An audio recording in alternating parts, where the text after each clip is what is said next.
All right, good morning. Going to go ahead and call this meeting of the Utah Board of Water Resources to order. Thanks for being a little bit flexible. We are starting the meeting a little bit later than scheduled. It's currently 10:08. We are meeting at the Sunrise Resort and Event Center in Garden City, Utah, having just finished up our annual board tour of this area yesterday. And so we're just excited to be here this morning. Had a great briefing meeting. Thanks to those of you who participated in that meeting earlier today, and are sure to have an excellent board meeting. I'll just start out with a few comments, and then we'll go to roll call and then jump into the agenda. But I just wanted to, again, extend my thanks and the thanks of the board for all of the work that went into the tour yesterday. It's just so enlightening to actually get eyes on, some of the projects that are out in our state. We also were able to visit, this region go up into Idaho yesterday and learned a lot and just appreciated all of the conversations that happened. I think it really informs our work, for the entire year. So many thank yous to everyone who helped to make this tour possible, especially our colleague, Charles Holmgren. This is his area, and I know that you did a lot of the planning for the tour. Also want to extend thanks to the Bear River Water Conservancy District, the Bear River Canal Company. Appreciate just all of the knowledge that you shared with us, and then also appreciated your hospitality in providing lunch and dinner to us yesterday. And finally, thank you to Pacific Corps as well. Again, appreciated all the information that was provided and your spending time with us yesterday. And then, of course, the team that put everything together for us. Everything went off without a hitch. It's been wonderful. So, Marisa, thank you. Shannon, Randy, and Carl, thank you so much for making this all work out so splendidly for us. So with that, why don't we just go ahead and jump into the meeting? We need to start out with a roll call. I'll mention that Blaine Ibsen is participating online, and we do appreciate him taking the time to participate online with us. Blaine, will come to you finally after we go through everyone, and we end with Dana Van Horn. We'll ask that you put your name on the roll. I am Juliette Tennert. I have the privilege and honor of chairing the Board of Water Resources this year, and I represent Salt Lake and Tooele counties. Madam Chair, I'm Charles Holmgren. I represent the Bear River Basin, which includes Box Elder, Rich, and Cache counties. Madam Chair, Mike Davis. I represent the Provo River Drainage. Kyle Stevens, representing the Weber River District, which is Morgan, Summit, Davis, and Weber counties. Thank you. Randy Crozier, represent the Green River District, Uintah, Daggett, and Duchesne counties. Madam Chair, Spencer Jones, representing the Lower Colorado Basin.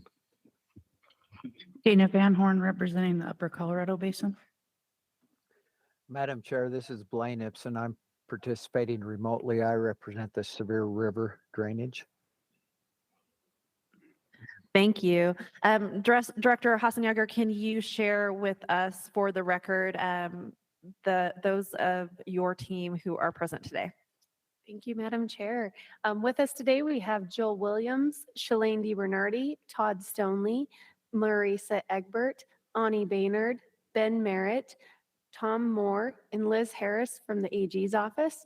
Online is joining us is Russell Hadley and Tom Cox. Also with us in the room, we have Shannon Cloud taking minutes. Thank you, Shannon, Randy Saker. And then we obviously couldn't do this board meeting without our amazing AV team. With us in the room is Paul Gedge, and then back in Salt Lake, Seth Majors and Carmen McDonald's. We also do have a guest, Claudia Cottle, and a few from Bear Lake Watch, and a couple other guests here with us, but we'll introduce them as their items approach. Great, thank you very much, and welcome to our guest day. We're pleased to have you join us this morning. I'll quickly note that we do have some folks that are signed up that we'll introduce with the agenda items. We do also offer the opportunity to provide public comment electronically. Instructions are provided on our website for that. But it is my understanding that there has been no public comment submitted electronically for any of the items on this agenda today. Is that correct? I see that Shalane is giving me the thumbs up for that. So no public comment received electronically today. Our first agenda item then is the approval of minutes. I know that you all have had those minutes in your packets and have had a chance to review them. Be looking for a motion. I understand, Charles, that you had some minor revisions that you were working with Shannon. Madam Chair, I just had a couple of typographical errors that needed to be corrected, so they didn't change the substance of the minutes. And I've given them to Shannon to be corrected. And with that, I would make a motion to approve the minutes as edited. Right, thank you. Is there a second? I'll second it. All Kyle right, Stevens. Thank you. Seconded by Board Member Stevens. Any discussion? All in favor? Aye. Any opposed? All right. We've got This those is minutes. Blaine. I remotely, I vote aye also. Oh, thank you very much. All right. Let's move on into the next agenda item. We have committal of funds up, and I understand that Marisa, you will be presenting the first item, Manti City Creek Water Users Mutual Association. And Garrett Wilden is online for Manti City Creek. He is the engineer with Jones and DeMille. No one from the company is on. They are not required to be so. So this is for Manti City Creek Water Users Mutual Association. The board authorized funds for both a loan and a grant in 2022. The funds have already been committed. This is simply to commit the loan funds as the company has completed the requirements necessary. And so staff recommends the board commit 25.5% of the project cost up to $950,000, and that the project be purchased at 1% interest over 15 years with annual payments of approximately $69,000. That's staff's report. All right, thank you. Mr. Wilden, I assume that you're present just in case there's any questions of the board about this committal of funds, but would you like to make any comment? Just appreciate the board support. I know on behalf of Manti City Creek Water Users Mutual Association, this funding will go a long way to help them manage their water, and they greatly appreciate it. All right, thank you. Does the board have any questions or comments on this item? If not, I'd be looking for that motion then, please. Madam Chair, this is Blaine Ipson. I make a motion that the board commit 25.5% of the project cost up to $956,000, and that the project be purchased at 1% interest over 15 years with annual payments of approximately $69,000. Second. Thank you. The motion's been made by Board Member Ipson and seconded by Board Member Crozier. Is there any discussion to the motion? All right, all in favor, aye. Aye. Are there any opposed? All right, and we'll note that we did hear Board Member Ipson's vote in the affirmative, and we'll rule that that motion passes. Thank you. Right. So next up, we have a number of additional committals of funds. I understand that Ben will be, oh, yep, there you go. Ben Merritt will be taking these on. And I just wanted to explain, like I did in the briefing go ahead. meeting, that the rest of these committal of funds are for additional grant funds, and some of them loan funds, but additional ARPA grant funds for secondary meter installation. These are those that applied. We had a third round of applications. They'd already applied for the first round, hit their limit with that allocation of money. And so we had a third round with additional money left. It was about 41 million that we had left. The requests were upwards of 69 million. So we went through a prioritization process that the board worked with us on that and approved. And so the amounts in here are all going to be a little different depending on how it came out through the prioritization process. Great. Thank you for setting that up for us. And Madam Chair, as Ben is getting up, just wanted to note that Dave Norman from Lehi City is present with us today. And also online for Lehi City is Mark Johnson, Mayor Mark Johnson, Greg Allred, the Water System Manager, and Justin Monson, the Meter Supervisor. Great. Thank you. Thank you, gentlemen, for joining us. Ben? Madam Chair, members of the board, I hope you'll forgive me for sitting down since I have two computers. I didn't print my notes off. I have them on. I don't want to hold two computers at the podium, so. I'll just reiterate some of these numbers that are in the report since these projects are so similar as Marisa discussed. We have before us Lehi City. The applicant is requesting funding to purchase and install approximately 33,550 additional secondary meters. The funding will not be enough to complete all of their unmetered connections. The board has previously committed 10 million in grant funds and 3.643 million in loan funds to purchase and install approximately 5,700 secondary meters, of which the applicant has installed about 2,200. The applicant has approximately 17,935 secondary connections with about 5,200, which are now metered. And the applicant expects to conserve about 850 acre feet of water. Staff recommends that the board authorize and commit 70% of the project cost up to $6,223,500 as a secondary meter grant. That is staff's report. Great. Thank you, Ben, for that report. Mr. Norman or any of the gentlemen that are participating online, would you like to provide any comment?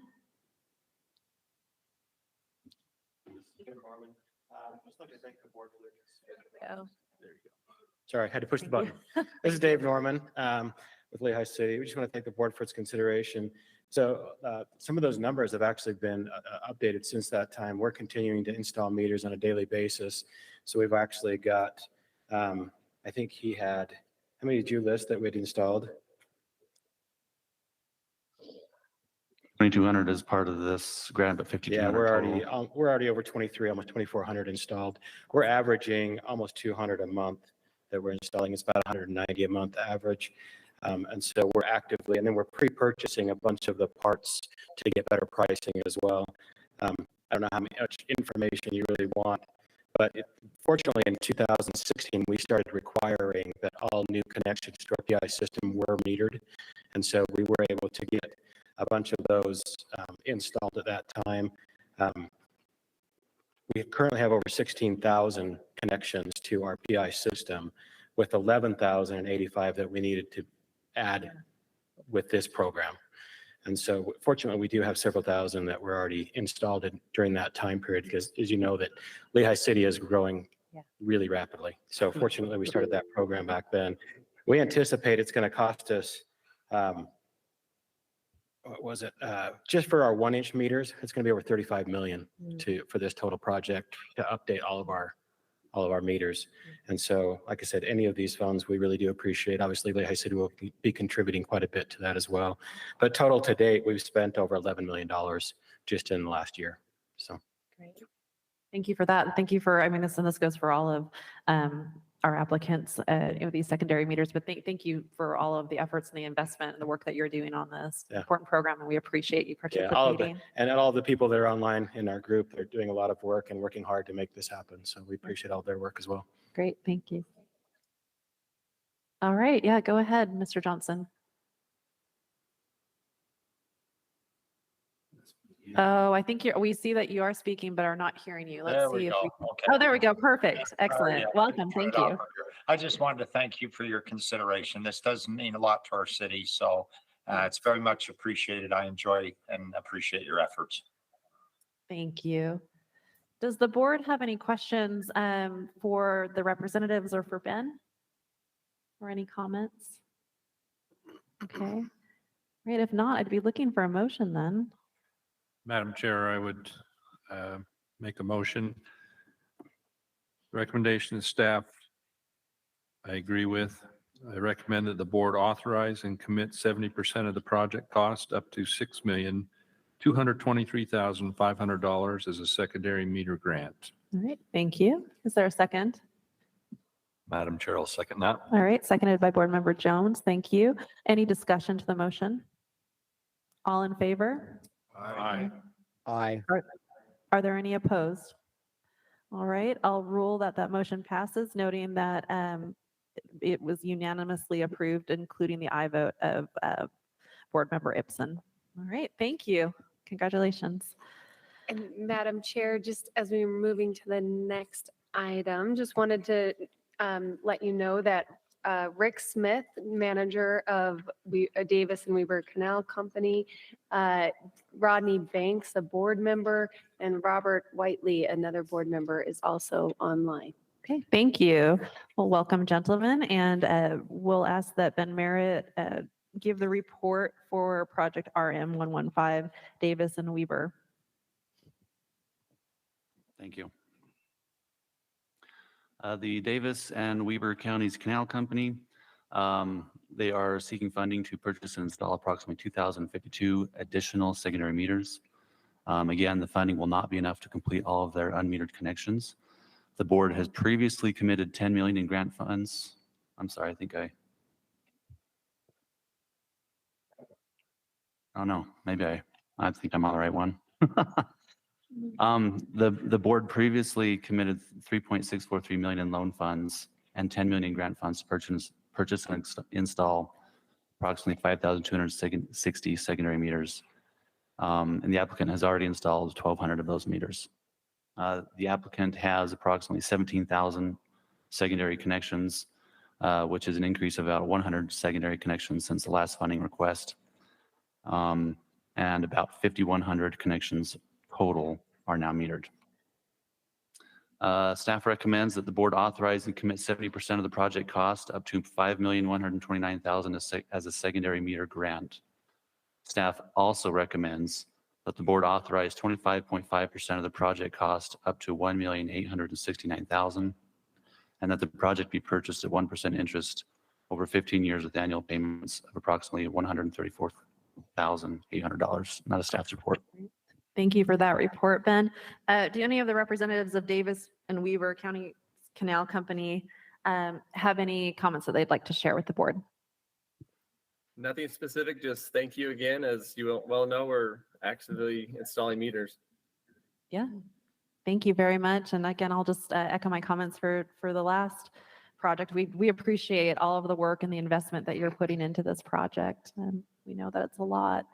Are there any questions or comments of the board for either the company or for Ben?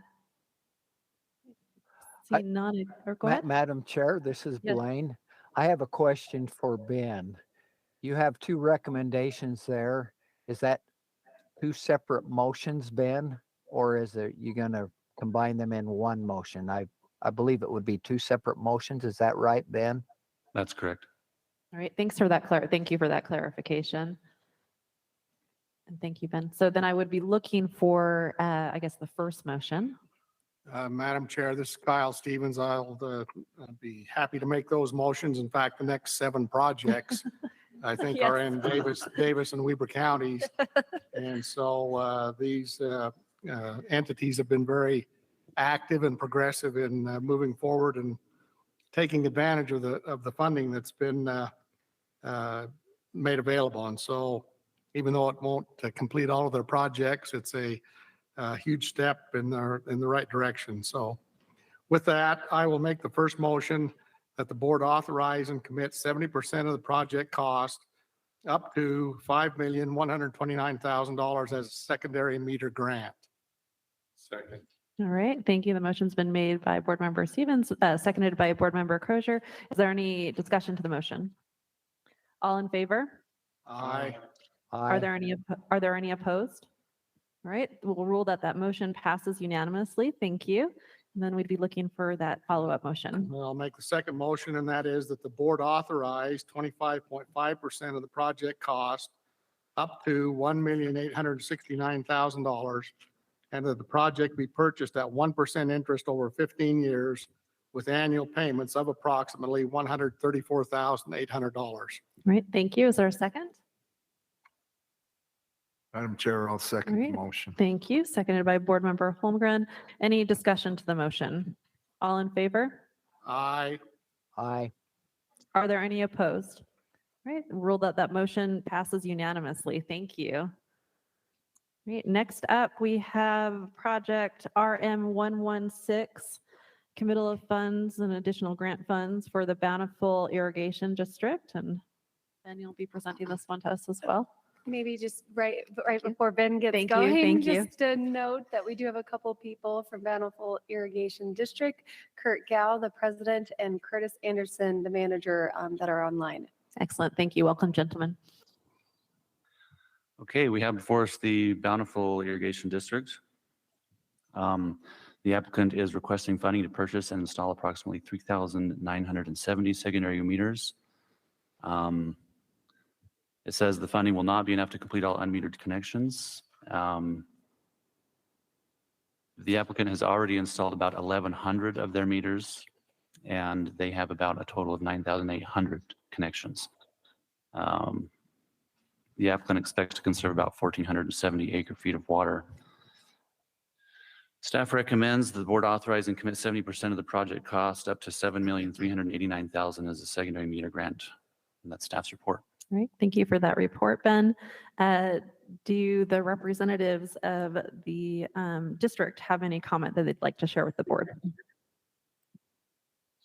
Nothing specific other than, again, like the others, thank you for your consideration.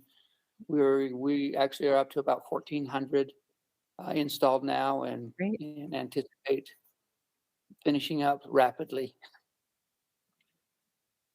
All right, well, we think we just lost sound, but I believe that we did capture most of your sentiment, Mr. Gowan. So thank you for putting that onto the record. And again, just as with all the others, we truly appreciate all of your efforts. Are there any questions or comments of the board for this particular item? All right, if not, I'd be looking for a motion. I'll go ahead and make that motion. Sounds like we've got a little bit of feedback. Yeah, sounds like we'll be working on that feedback. Thank you, but I think we can go ahead and move forward. Is there a second to that motion? No, I need to make the motion first. Sorry. Go for it. I move that the board authorize 70% of the project up to $7,389,000 as a secondary meter grant. Second. Thank you. The motion's been made and has been seconded, and it sounds like we've fixed that feedback problem. So thank you for that. Any discussion? All in favor? Aye. Aye. Are there any opposed? Okay, that motion has passed unanimously. Thank you. Let's go ahead and move on to our next batch. And Kyle, hopefully that your microphone is still warmed up. We're moving into project RM112, which is the Roy Water Conservancy District. And I understand that Ani Baynard is going to be doing the staff reports for the remaining committal of funds items. And just to note that Rodney Banks from Roy Water Conservancy District is online with us. Thank you. Welcome.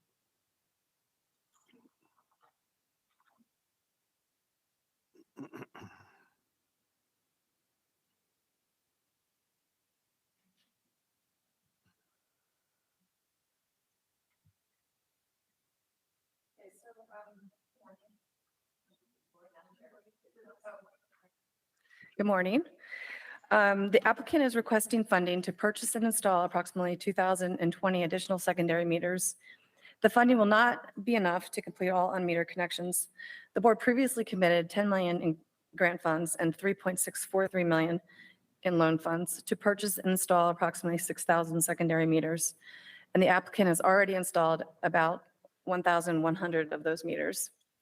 Staff recommends the board authorize and commit 70% of the project cost up to $5,046,500 as a secondary meter grant. Staff also recommends the board authorize and commit 25.5% of the project cost up to $1,839,000 as a loan. And that, oops, something just happened here.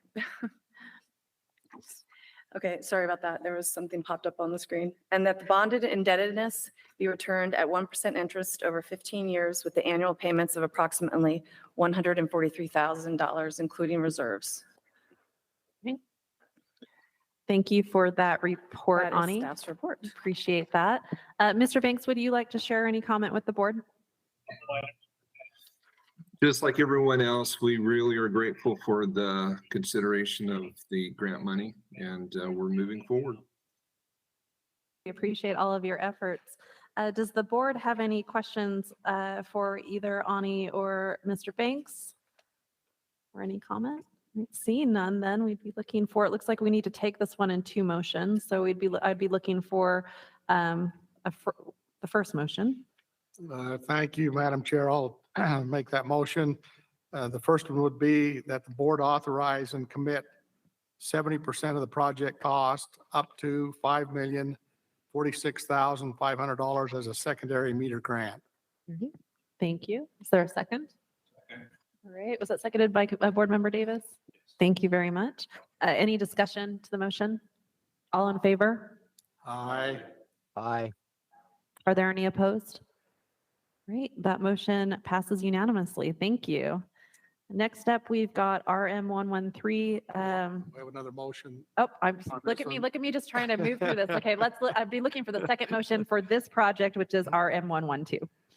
I'll make that motion, and that is that the board authorize and commit 25.5% of the project cost up to $1,839,000 as a loan, and that the bonded indebtedness be returned at 1% interest over 15 years with annual payments of approximately $143,000, including reserves. Great, thank you. Is there a second? All right, seconded by Board Member Davis. Any discussion? Yes, All I in have a favor? question. I have a question, Madam Chair. Yes, The please go motion for I it. just heard was 104 annual payments of 143,000. Oh, I see what it is. Somebody's changed the screen. Okay, there we Sorry go. about that. Okay, I also am 143,000. moving forward. Okay, okay, good. Oh, thanks for, thanks. It's always good to double check on those things. So I appreciate you pointing that out. But I think we have the right numbers in the motion as they were read from our books. All in favor? Aye. Aye. Are there any opposed? Right, that motion passes unanimously. Thank you. Next, we have RM 113. Go ahead and we can note who's present with this project. Yes, ma'am. So with us today for actually the next two items, South Ogden and Weber Box Elder, we have Jeff Humphreys, General Manager, Doug Jepson, District Engineer, and Tamara Martinson, Secretary. All right, thank you. We'll look to Ani to give us the report. Okay, so the applicant is requesting funding to purchase and install approximately 2,170 additional secondary meters. The funding will not be enough to complete all unmetered connections. The board previously committed $10 million in grant and $3.643 million in loan funds to purchase and install approximately 3,425 meters, and the applicant has already installed about 1,100 of those meters. Staff recommends the board authorize and commit 70% of the project cost up to $3,814,000 as a secondary meter grant. Staff also recommends the board authorize and commit 25.5% of the project cost up to $1,389,000 as a loan, and that the bonded indebtedness be returned at 1% interest over 15 years with annual payments of approximately $108,000, including reserves. Great. Thank you for that That is staff's report. Thank you for that report. Would the representatives of South Ogden Conservation District like to share any comment with the board? Yes, this is Jeff Humphrey. I'd just like to reiterate what everyone else has been saying. We're very appreciative of all this funding and help on this project. I mean, we're all going through the hassles. We all have a lot of customers, and any help is appreciated. So thank you. Great, thank you. Any questions or comments of the board? Not, we'd be looking for that first motion. Okay, Madam Chair, I'll make that motion, and that is that the board authorize and commit 70% of the project cost up to $3,814,000 as a secondary meter grant. Second. All right, thank you. Motion has been made and seconded by Board Member Crozier. Is there any discussion? All in favor? Aye. Aye. Are there any opposed? Okay, we'll rule that that motion passes unanimously. Thank you. And Madam Chair, I'll make the second motion, and that is that the board authorize and commit 25.5% of the project cost up to $1,389,000 as a loan, and that the bonded indebtedness be returned at 1% interest over 15 years with annual payments of approximately $108,000, including reserves. Thank you. Second to the motion, All Madam right, Chair. thank you. The motion's been made and seconded by Board Member Holmgren. Is there any discussion? All in favor? Aye. Aye. Are Are there any opposed? Okay, that motion passes unanimously. Thank you. Let's move on to our next item, which is RM 114, Weaver Box Elder Conservancy District. And as I understand, it's the same representatives that are present. Thank you. Oh, conservation. So the applicant is requesting funding to purchase and install approximately 2,260 additional secondary meters. This funding will not be enough to complete all unmetered connections. The board previously committed $10 million in grant funds and $3.643 million in loan funds to purchase and install approximately 3,320 secondary meters, and the applicant has already installed about 220 of those meters. Staff recommends the board authorize and commit 70% of the project cost up to $4,743,000 as a secondary meter grant. Staff also recommends the board authorize and commit 25.5% of the project cost up to $1,728,000 as a loan, and that the bonded indebtedness be returned at 1% interest over 15 years with annual payments of approximately $134,000, including reserves. That is staff's report. All right, thank you for that report. Do the representatives of the Conservation District have any comment to share with the board on this particular item? Once again, it's Jeff, and I'll just reiterate what I said before. Thank Just you. Thank you. So. We appreciate that. Thank you. Any questions or comments on this one from the board? Madam Chair, my only comment is to congratulate Jeff Humphrey on his new position as general manager. So go get him, Jeff. Thanks, Charles. Thanks for your service. All right, we'd be looking for a motion then, or I'd be looking for that first motion. Okay, Madam Chair, I'll make that. The board authorize and commit 70% of the project cost up to $4,743,000 as a secondary meter grant. All right, thank you. Seconded by Board Member Van Horn. Is there any discussion? All in favor? Aye. Aye. Are there any opposed? The motion passes unanimously. Thank you. Prepared to make the second motion, Thank and that is that the board authorize and commit 25.5% of the project cost up to $1,728,000 as a loan, and that the bonded indebtedness be returned at 1% interest over 15 years with annual payments of approximately $134,000, including reserves. Yep, thank you. All right, thank you very much. We've got a second from Board Member Van Horn. Is there any discussion? All in favor? Aye. Aye. Are there any opposed? Okay, that motion passes unanimously. Thank you. Moving right along to our next item, which is RM 110, Syracuse City. Are there any representatives? Thank you. Online with us is Dave McGon, Mayor, and Steve Marshall, Administrative Service Director, and Robert Whiteley, Public Works Director. Great, thank you. Welcome. All right, Ani. Okay, so in the August 4th, 2022 board meeting, the Board of Water Resources committed 61% of the project cost as a secondary meter grant. While the maximum grant amount was $10 million, the amount did not provide 70% of the costs of the applicant's meter project. During the third application period, entities were allowed to apply for additional funding from a separate allocation of ARPA funds. The overall project includes the purchase and installation of about 8,879 secondary meters. The applicant is requesting additional ARPA grant funds to increase the board's overall cost share of 70%. The applicant is also requesting loan funds to assist with project cost. The applicant has 9,300 secondary connections, of which about 658 connections are already metered. Staff recommends the board authorize and commit 9% of the project cost up to $1,479,000 as a secondary meter grant. Staff also recommends the board authorize 25.5% of the project cost up to $4,182,000 as a loan, and that the bonded indebtedness be returned at 1% interest over 15 years with annual payments of approximately $324,000, including reserves. That's staff's report. Thank you for that report. Do those representatives of Syracuse City, would you like to share a comment with the board? Yes, this is Robert. I just wanted to let you know this additional funding will allow us to complete all unmetered connections. And we are actively working forward to get all conversions done. We're making some good headway, and we appreciate the additional funding to allow us to do that. Thank you. Great. Thank you for all of your efforts. Does the board have any questions or comments on this project?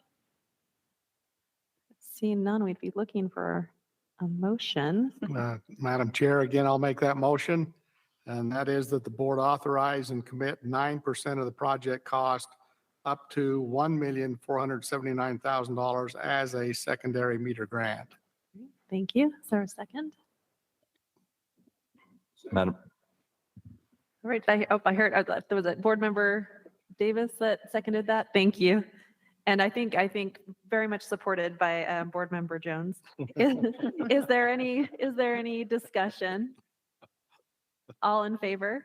Aye. Are there any opposed? The motion passes unanimously. Thank you. Be looking for that second motion. The second motion is that the board, I recommend that the board authorize 25.5% of the project cost up to $4,182,000 as a loan, and that the bonded indebtedness be returned at 1% interest over 15 years with annual payments of approximately $324,000, including reserves. Okay, thank you. Is there a second? Second to the motion. Great. I think I heard that 2 unanimous or 3 unanimous seconds. We'll let the record show maybe board member Jones seconded that. Is there any discussion? just point of clarification, I actually didn't Oh vote my on that. goodness. It's all these male Sorry. voices to the left of me. It was Randy and Charles.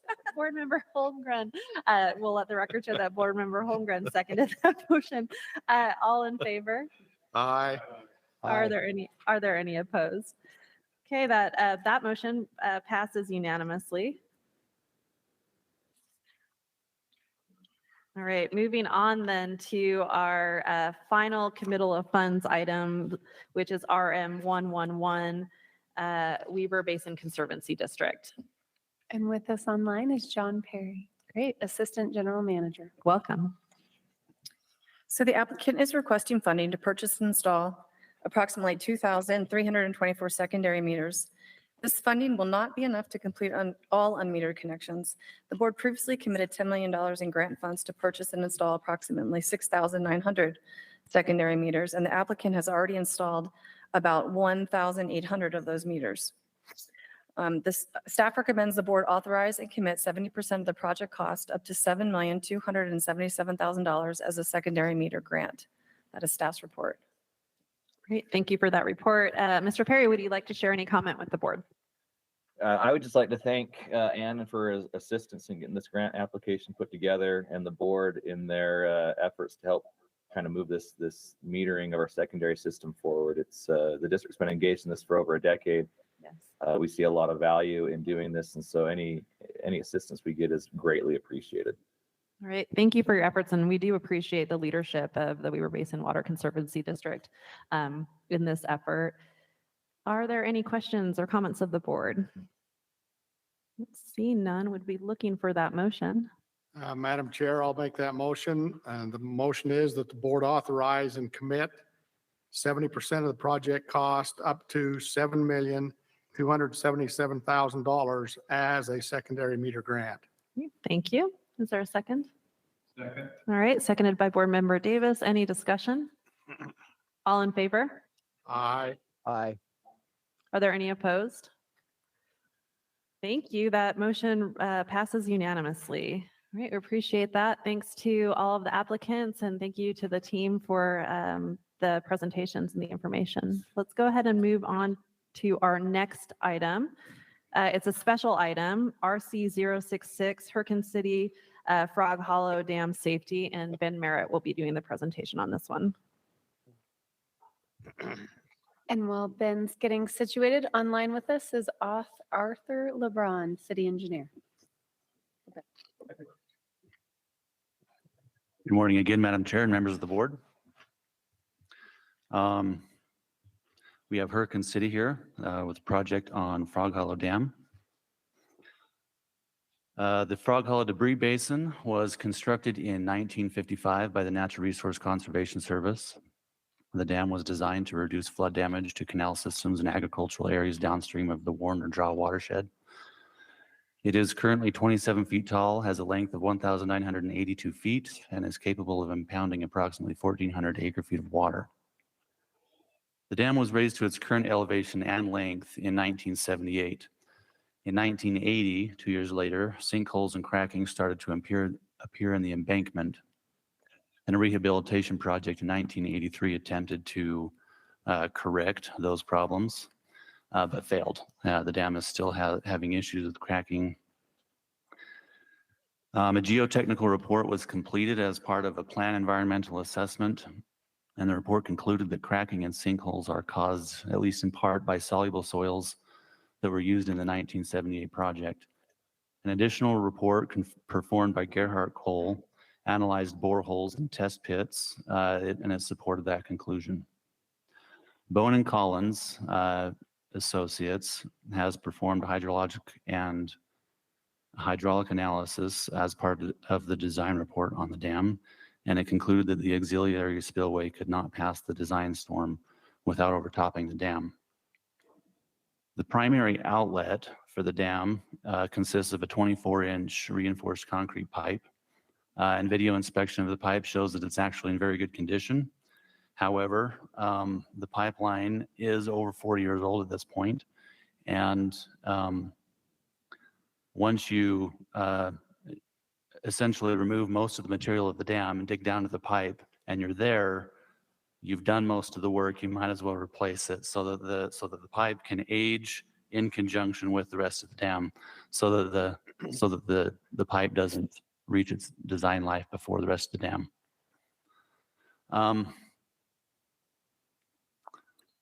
In addition to that, when you're doing excavation work in the embankment around the pipeline, that presents a possibility of cracking in the pipe, which could lead to catastrophic failure. Cracking that might not even necessarily be apparent during construction, that would only be apparent in the event of a failure. So, for those reasons, even though the pipe is in good condition, they're wanting to replace that.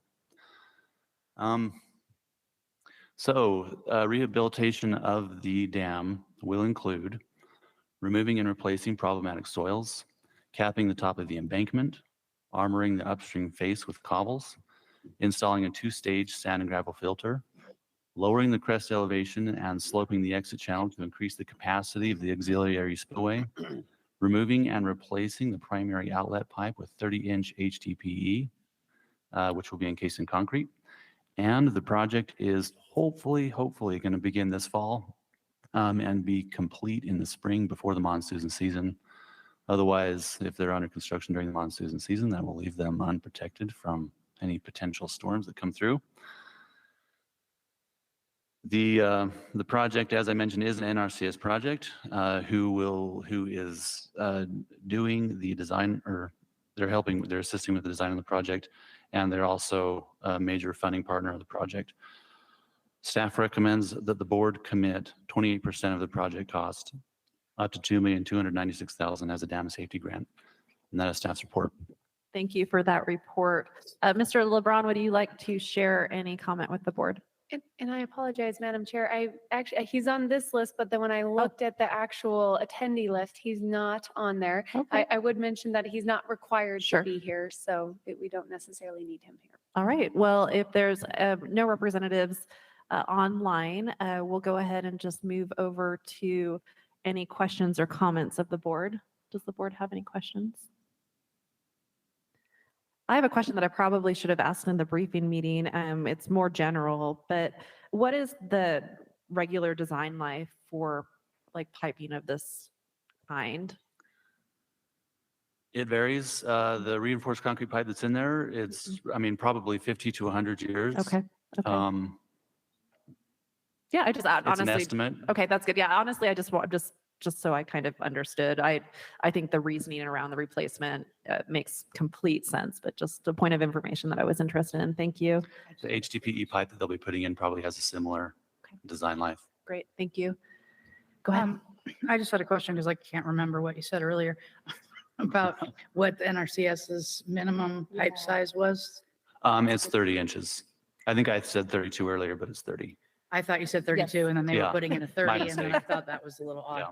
And I'm assuming that's HDPE pipe is smaller internal diameter than other pipe. So It actually, HDPE is pretty thin walled material, whereas reinforced concrete pipe, it's probably, up to a few inches thick. So it probably has a larger inside diameter than the concrete pipe. so it's a 30-inch OE that they're looking for. Yeah. Mhm. Thanks for asking those questions. All right, if there's no further questions or comment, then I would be looking for a motion on this item. Maybe just one comment. Go ahead. Your HDPE pipe has a lower friction resistance than concrete pipe, so you can move more water through a HDPE than you do through concrete, even if they're the same diameter. Just to clarify if that helps. Thank you. I was just thinking it was 2 inches smaller than it was required to be, and I thought that was sort of a bad idea. Yes. So that's Great. where I was. Great. So it sounds like this is plenty sufficient, which is good to know. All right. Madam Chair, I'd like to make a motion that the board commit 28% of the project cost up to $2,296,000 as a dam safety grant. Appreciate that. And was that seconded by, Commission or Board Member Crozier? Any discussion? All in favor? Aye. Aye. Are there any opposed? That motion passes unanimously. Thank you. Thanks, Ben. Next item, we finally have officially that statutory water bank application before us, and I'll invite Shalane up.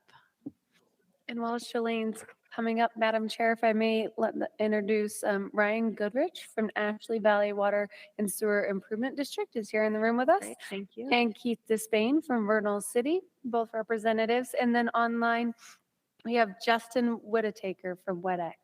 Great. All right. Thank you very much. And Emily Welcome. Lewis as well. Excellent. Thank you. Welcome to you all. Okay, if you'll give me, yes, if you would, please. I've asked Marisa to stop sharing her screen. I don't have slides for you, but there are some things I'd like to share.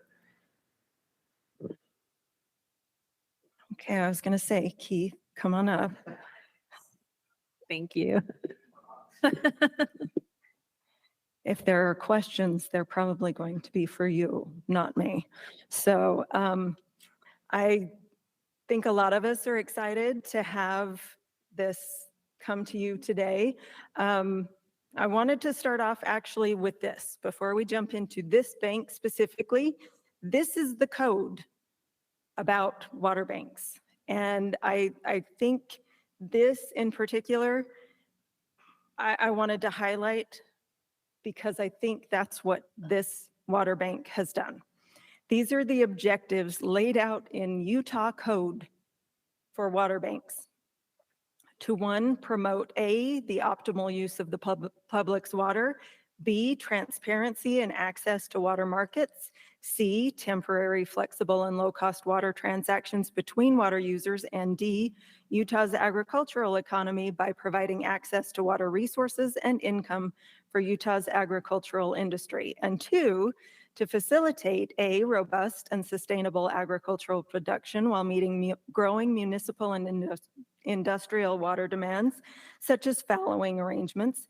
B, water quality improvement. C, water rights administration and distribution. And D, a healthy and resilient natural environment.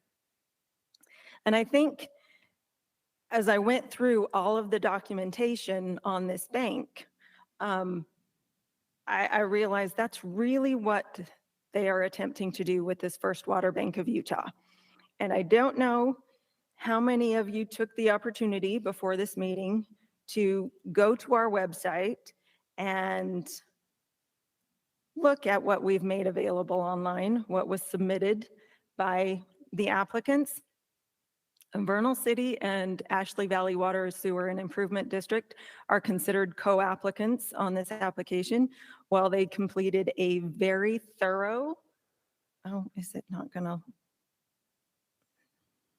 jump to it now? I wanted to share some of this documentation with you. It's not gonna wanna do it now that I'm online. But there was a lot of information that was submitted to the board with this application. This, I believe, has been very well thought out, very well prepared. They've already got draft bylaws in place, even though they can't be official until you tell them they can be official. See, okay, just takes a double click. Here are the service area maps. They submitted 3 different maps. Showing the locations of the water transactions available in the Ashley drainage out in the Vernal area.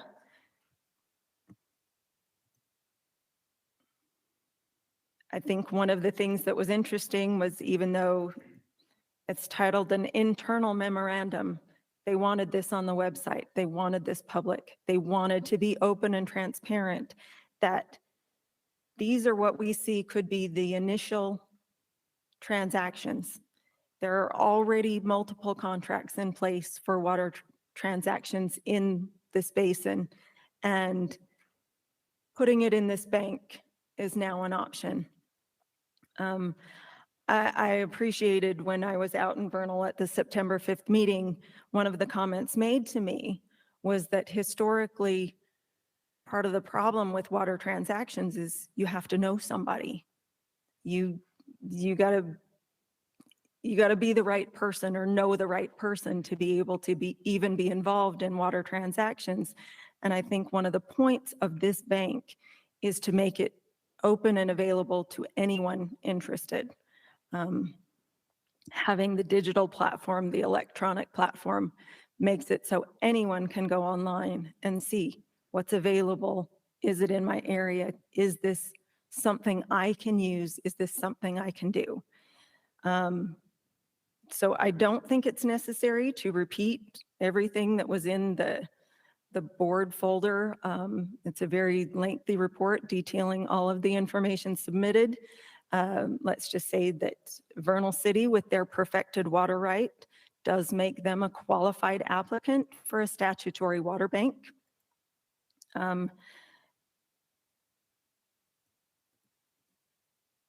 The city and the Water Improvement District have been working hand in hand through this process, as they're already involved in multiple water transactions and are just trying to simplify the process and yet make it so it is working according to the statutory criteria laid out in the bank.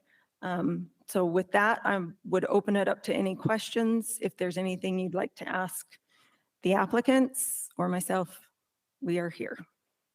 Appreciate that. Let's go ahead and move into questions. Madam Chairman, I don't know how you're structuring your bylaws, but as you do them, if I understood, there'll be 2 reps from each of your entities and then a consultant rep. I would hope that you would put in those bylaws that you may come a time that you don't want a rep from your technical side on that board. I think that's something you ought to highly consider as you're doing your bylaws so that you as the entities, I guess I'm a little bit confused why you would put the consultant on the board. Thank you for the question. That was excellent. Introduce myself, Ryan Goodrich, Ashley Valley Water and Sewer District Manager. This is an exciting day for us. We're almost 2 years into this process of trying to do everything involved in the statute. To answer your question, the reason we looked at the consultant as a board seat initially, and it is initially, so there is options in the future to maybe change the makeup of that board, was because WetX has spent a considerable amount of effort and time in helping us develop that software, that transparency, that marketplace, and they're going to be instrumental in making sure that that stays transparent, that stays an open marketplace. And so we felt for at least the initial stages, and depending on how things run, maybe, you know, ongoing, is that they would have that seat to help us navigate some of those things. Keeping in mind that, once again, there's still 2 from Ashley Valley and 2 from Vernal. That makeup may change too. When we drafted the bylaws, we had every intention in the world of expanding that board as other members came in, irrigators that wanted to join and be quote unquote founding members, or, you know, of members of that director's board, that there were abilities to add to those. So hopefully that answers your questions, but that was the initial thought behind it. Well, I can appreciate that, but just, I hope that your bylaws allow for changes, because a consultant can certainly be there at the meeting and answer any questions, and the board, you know, makes those decisions. It just seems a little different structure. I guess I personally have never seen a board structured with an entity being part of it besides the board. I mean, you can bring in any consultants you want any time into your meetings to answer questions or give you advice. But I think you certainly want to keep that ability to have it just members from your organization, as well as if you do bring irrigation companies join and come on board. I just think that that's who should be representing rather than a consultant. That's just my personal opinion that I'd like to share with you. Well, and I appreciate that insight, as you know, many of you run businesses and do things, and we can definitely keep that in mind. And once again, we do have that ability, and we've already had discussions about eventually making that an advisory seat at large, not necessarily that particular consultant, but you move that to an advisory position type thing. So I very much appreciate that, and yes, thank you. Well, I'm glad to know you have the option. So. Yeah. Madam Chair, just a comment, not necessarily a question. First of all, you mentioned this is a historic day, and I compliment the organizations for being forward-thinking and wanting to take advantage of the legislation that was passed and to create this. And the fact that you are also memorializing the name of your bank as the first water bank of Utah. Not pretentious at all. Just to compliment you for that, and look forward to the outcome. Thank you. I do have a question. I guess mine goes along with Randy's just a little bit. As far as the ability to having a private entity involved in your board, are there any limits as to ownership or ability to lease by that private entity as a board member? In other words, could they lease on their own some of these water rights that may come to fruition within the bank, or is there a restriction to that? Or I understand Vernal City would be interested in doing that, and the Conservancy District as well, or Improvement District, but what about the private entities? Does this open it up for private entities to then start to acquire the leases and rights? through the board membership? That's a really good question, and we may have to lean on the legal side of that just a little bit. It was not anticipated that that would, because you're a board member, you get certain rights. But if you're a member of the bank, both public and private, there would be the opportunity to, once again, our goal with the digital side of things is to make that super transparent. So if it's on the digital platform, both potentially board members and private members of the bank would be able to see that and then make a purchase. So I don't know that they're spelled out in the bylaws restrictions of private board members purchasing water rights, but if that's something that we need to add in and look into, we certainly can do that and make sure that, once again, transparency is the most key element of this marketplace. Emily Lewis, I wonder if you could just provide a little bit of insight on this for this specific project, but then also just generally. general, Yeah. Yeah. So again, we're here as part of the team hired by the state of Utah to implement and execute the statewide water marketing strategies project.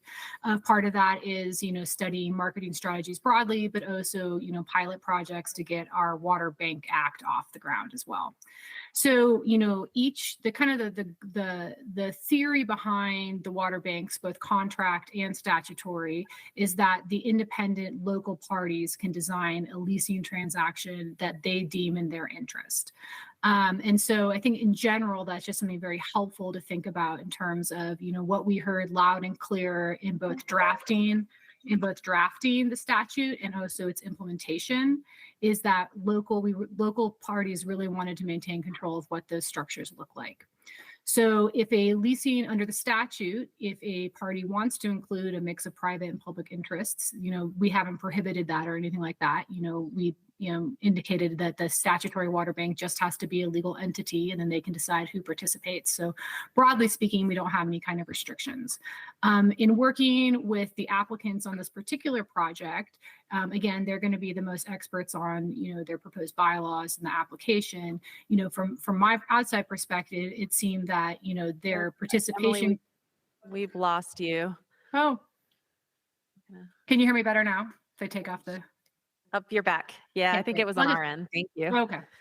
Then I'll turn the camera back on. So with this particular application, the applicants are going to be the experts, but the way I understand it to operate, and from our discussions, it's really a broad participation. So both private and public interest can participate in the leasing.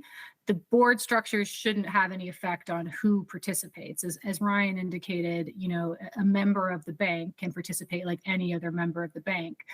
Because remember, most of those irrigation companies in the area are private entities. They're nonprofit corporations under the law that are private, just like WetEx is. And so, we're not really intending to limit activity. We're trying to make it open and available. And then the sideboards are the transparency and the very thorough and very descriptive statute that we've created is intended to make sure that there are policies to protect the members participating, whether they're private or public. Does that help? Does that answer the question for you? I think it's just helpful to kind of have the feedback and the insight. I've said this a couple of times, and I think it's even coming from you, Emily. I think we learn so much and actually just doing this. And so it's just something that I think we'll continue to learn on. And Mr. Goodrich, I appreciate the point that you made about transparency and that this will all be out in the open, and that should push accountability, hopefully puts some accountability where that accountability needs to be. Further questions or go ahead, Shalane. I just have just a few minutes ago, I got a text from Andrew Dutson, the regional engineer for the area. He didn't realize we'd moved the meeting a little earlier, had some water rights received some public comments. Oh, okay. I asked him if we needed to consider them before the board took action. He said, no, they're about procedures with water right applications. Okay. So he will get those over to me, and I would be happy to share them with you all. But they're not something that actually affects the action you take on the bank. And I guess before you actually move on, I should make staff official recommendation that the board approve the first water bank of Utah, statutory water bank, and the initial members of the bank's governing body. Okay.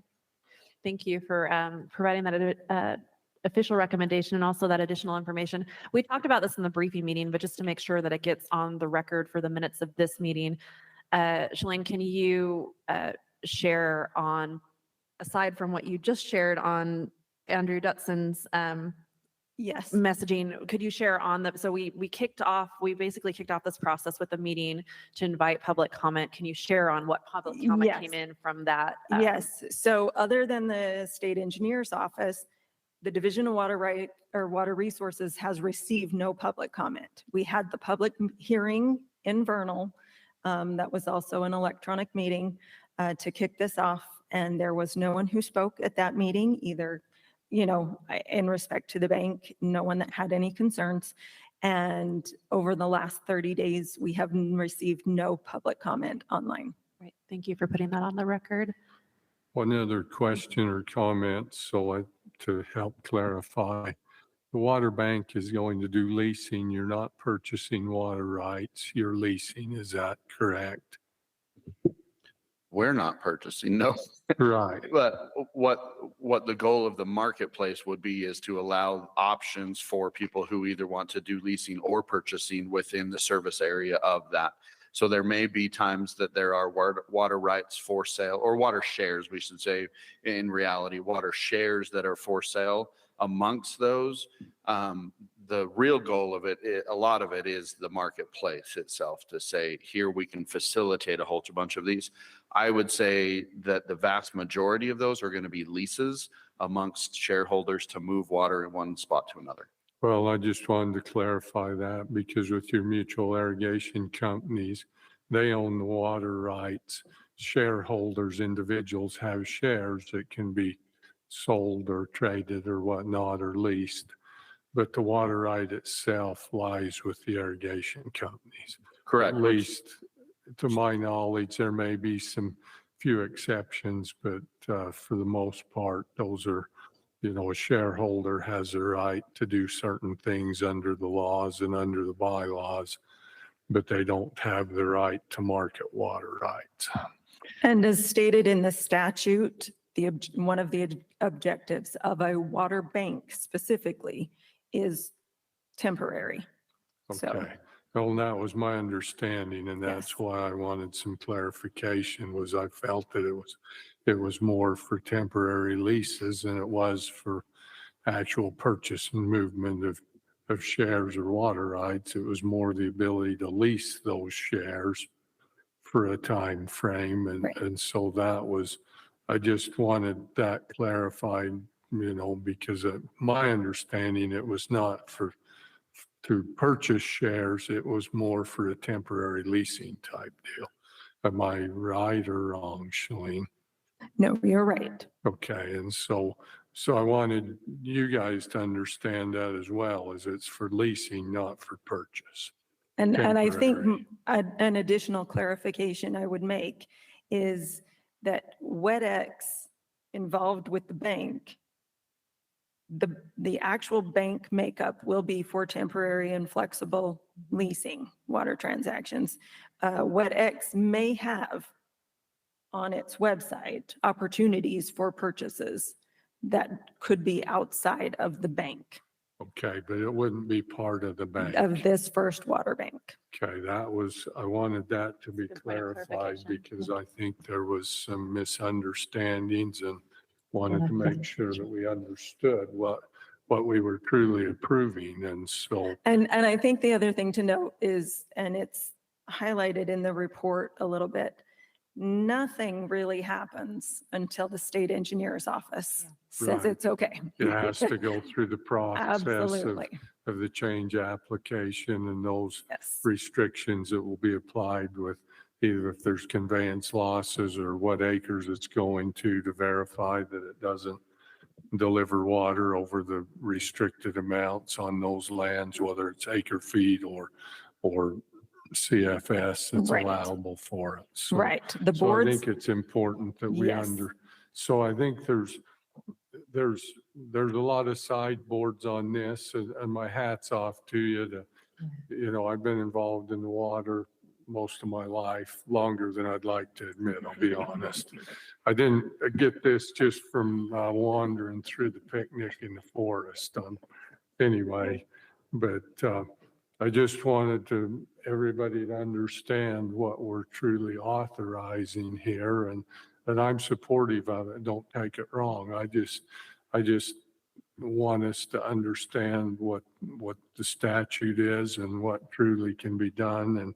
And if there is transactions on the outside, I mean, that's totally fine. But as far as the bank itself, it's restricted to short-term leasing. I don't know if it specifies a 5-year max or I don't think it specifies. It does not, but I will say right now, the statute as written is set to expire in 2030.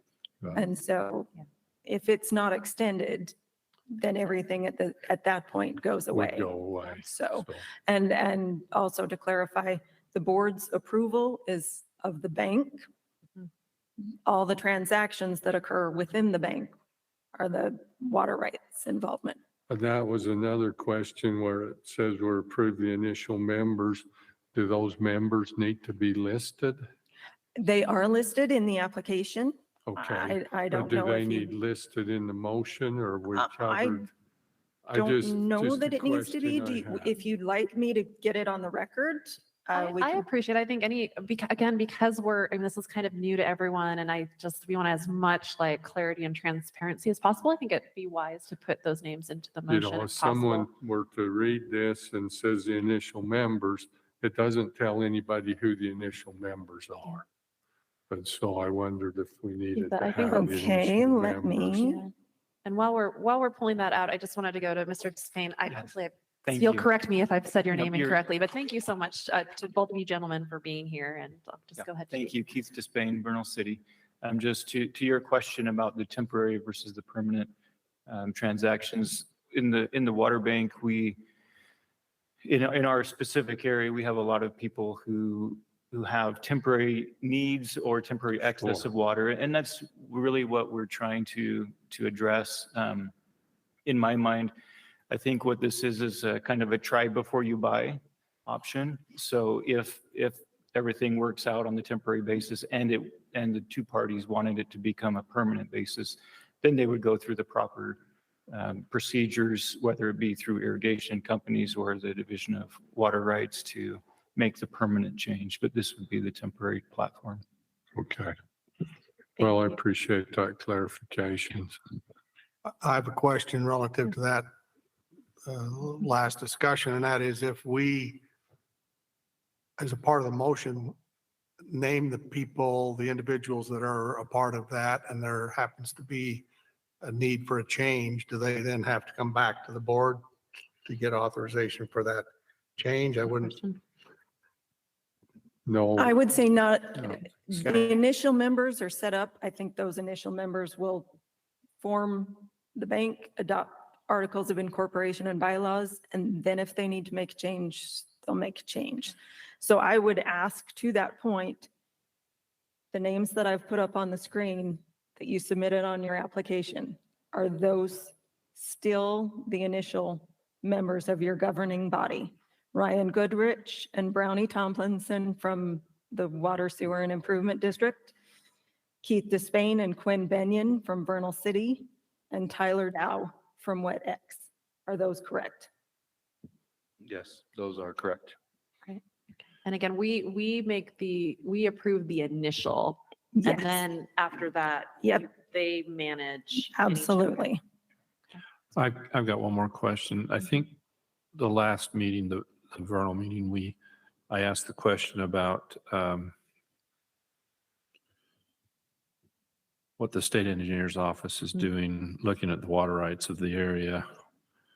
And I think that they have started looking at that. They're not complete.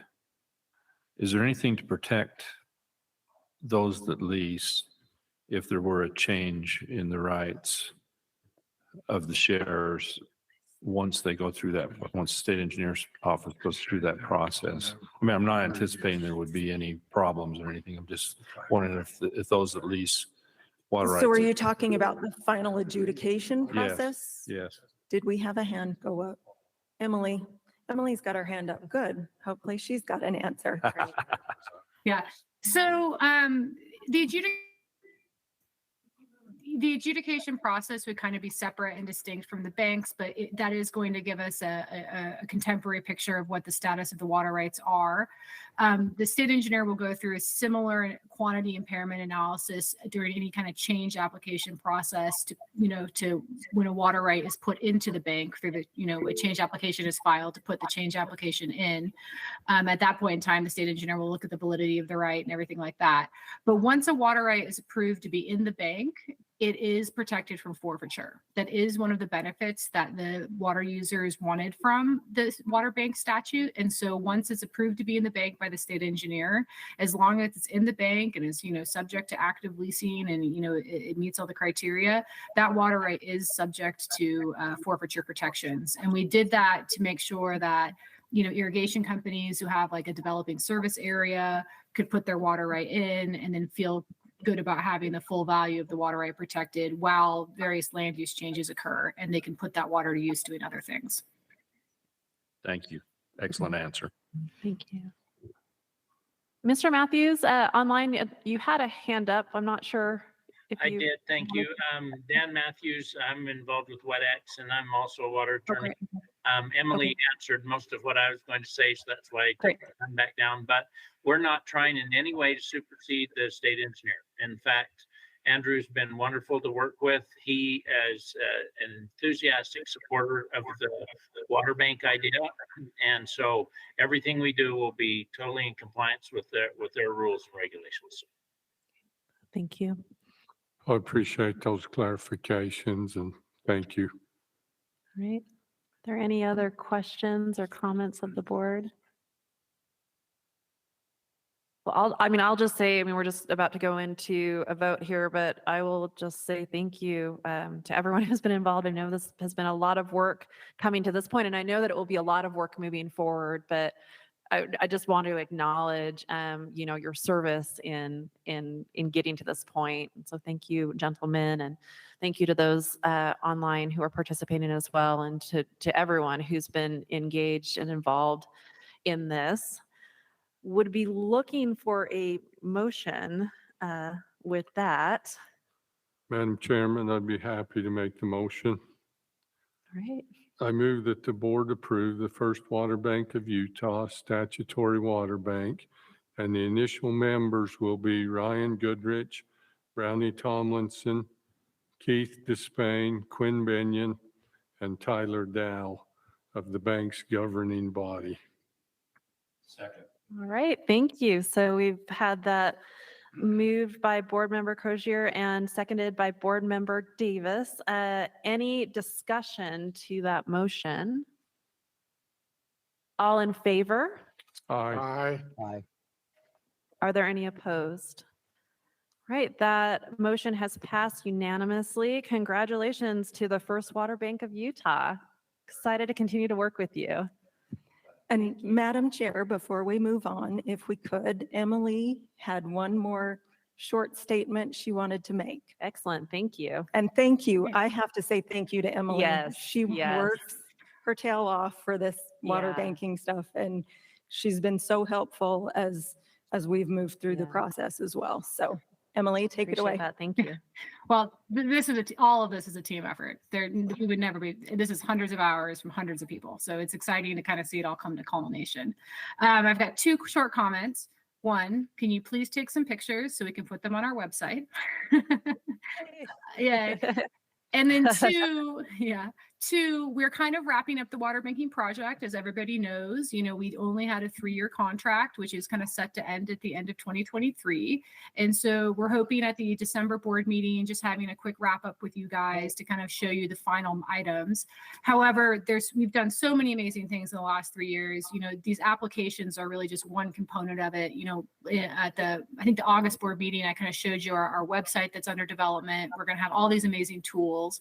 And so on November November 7th at the Hyatt Regency downtown, we are going to have a kind of like a public open house with an hour-long presentation that the Utah Bar is going to help support, and then some like fun vittles and food to everybody kind of celebrate and, really congratulate ourselves on a lot of the work done over the last 3 years. So we'll have a more formal announcement for you guys for that, but I just kind of wanted to put it here for the board and then anybody else as well that we will be having that November 7th event. Just remember, we charge extras for pictures. Okay. We appreciate that. And then, yeah, Emily, please make sure that, you get those details to us, because I know there's a number of us that would like to join you in celebration. And I just want to echo all of the thanks, and know there's a lot of work moving forward, but acknowledging, you said hundreds of hours. I'm sure it's thousands of hours that have gone into this if we really add all of it up. And so thank you for all of your leadership. Right. Well, we'll make sure to get pictures. Thank you. Thank you. Yeah, I will take anyone's picture from my camera. All right, excellent. Let's go ahead and move over into the acquisition and disposal of real property rule. We'll invite Liz Harris from the Attorney General's office, who we're very appreciative of supporting our work with the board and the division, and Marisa Egbert to present on this item. And it is an action item to move a rule forward. So take it away, Liz and Marisa. So we were scrambling at the back between meetings here. And so we've made an adjustment to the motion that we are hoping envelops. Envelops what was discussed. So what we've adjusted is saying that staff recommends the board adopt the rule as written and directs the division to draft a policy as discussed. And so a policy would be worked on to discuss particularly that there needs to be the written findings if we're not going to the public market, and also to specify reporting to the board. That is something that I've been doing, but it is not written down anywhere. It was common sense. But we will get that written down, that we will keep that. And what I'll do is not only reporting, hey, we purchased a property or what's happening, I will give an accounting of where the money is each time. So. Great, thank you. So I will note that we've had, we appreciate that Liz, working in conjunction with Marisa and the division, have put together a pretty solid proposal for a rule. And we've all had time to review that rule, and we're referencing a discussion around that rule in the briefing meeting where we were briefed on that rule. So I just want to put that on the record. Liz, do you have anything else to share on the rule? Maybe just for the record here, it would be worthwhile to remind us again of the process for what happens. Sure. From here. So again, this is the rule that's required by Utah Code 792403, which says if an agency is acquiring or disposing of property, there needs to be a rule in place to govern those transactions. There was also a new statute passed this last legislative session that states if you are transferring to another public agency, that you don't have to have an appraisal to establish the value. The main focus is on how you establish value for these transactions, since the division is required to get congruent value for the property with the proposed purchase or sale terms. So the one thing I think that Marisa didn't mention with the policy is that we talked about it being the default, that any transaction would always go out to the public market unless there are written findings made that for some reason it doesn't make sense to do it in this instance, and that would all be public record and very transparent. So the process for how the rule would be enacted is if the board votes to move forward with that rule, we will make a filing with the Office of Administrative Rules. They will publish it in the Administrative Rules Bulletin. It has to be published for 30 days. During the public comment period, if we get a certain number of public comments, we'll be needing to do a public hearing on the rule. If we don't receive the certain number of public comments, then at that point, once the public comment period has passed, we will be coming back and asking the board to set an effective date for the rule. All right, great, thank you. Any questions or comments of the board?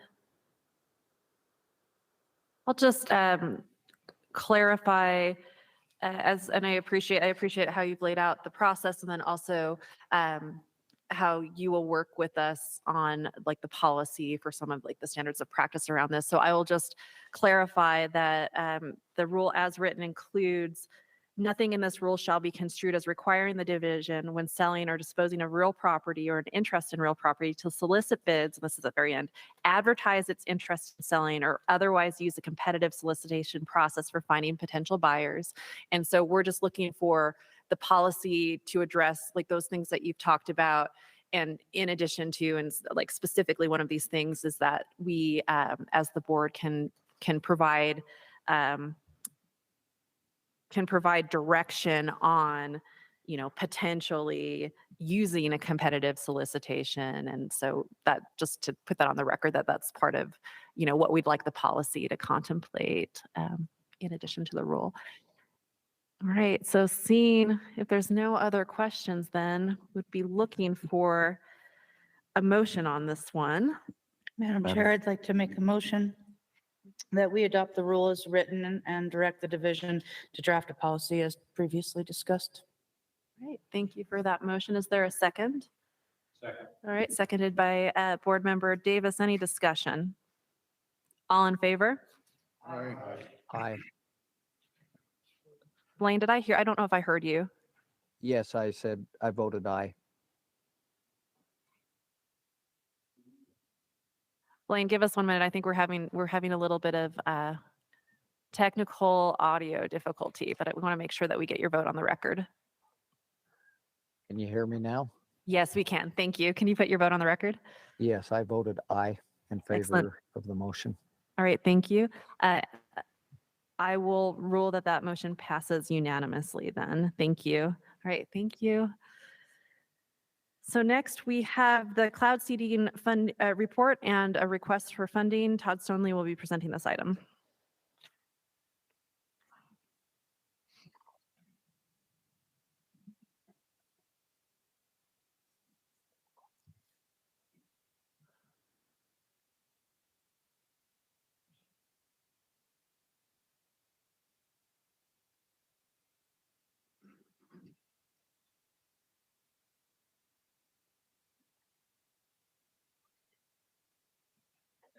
Okay, it's that time of year where we're anticipating snow. So cloud seeding contracts need to be in place with the parties that we contract with. So at the end of this presentation, I'll have a motion requesting authorization for funding from the C&D fund to help with that program. But before that, there's lots of other new funding to talk about that I'd like to share with you today. So the new activities in 2023 included some increased budget, a pilot aerial seeding in southern Utah. For the first time, aerial cloud seeding in Utah took place last season. We were able to build 20 remote generators and deploy 3 of those. The deployment of those takes some time with permitting and everything, so we were only able to get 3 of those out. But those were operational this last winter. And we've instigated a new study with the Utah State University Climate Center to identify the appropriate conditions for some new areas for seeding. And we also had a cloud seeding symposium, first time ever in the state of Utah last Thursday. So I'll talk a little bit about that. So the increased activities in 2023 include some of these funding that is in this table. We received a governor's Office of Economic Opportunity grant of $1 million to help us build those remote generators that were mentioned, the 20 there, and to deploy those. We also received a supplemental one-time funding of $2 million from the legislature in last legislative session to help with those activities. And then some new funding, one-time funding of $9 million from the legislature for fiscal year 2024, which we're in now. And this is an error on this slide. It's just 5 million of ongoing funding. I think Jake included the 350 that we already had available in that figure. So that's a total of $17 million of new money for cloud seeding, which is a ginormous increase from what we used to have. The aerial seeding program in southern Utah is shown here. So there was a feasibility study that had been done, and it was able to be rolled up and implemented easier than the Northern Utah program, which we'll talk about in a minute. We're also going to do a aerial seeding program for Northern Utah beginning this season, I believe. So this figure shows the tracks of the airplanes that they would take based on where the storms are coming from. So if they're coming from the northwest, they would do that track that on the west side, that's where they would seed.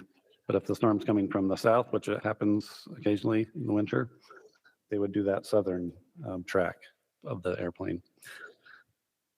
And that was a successful program this winter. We were able to go out and get some pictures of the airplane that was purchased or that was made available. We didn't purchase the airplane, I don't think. We just leased the plane. All right. So there's some pictures here. It's a Cessna 340, and they have flares that emit silver iodide mounted on the wings, as well as some on the belly. So the picture on the left shows the ones under the belly, and the one on the wings are shown on the right picture. So those can be lit, and the silver iodide is dispersed into the super cooled cloud or air that helps to seed the formation of snowflakes.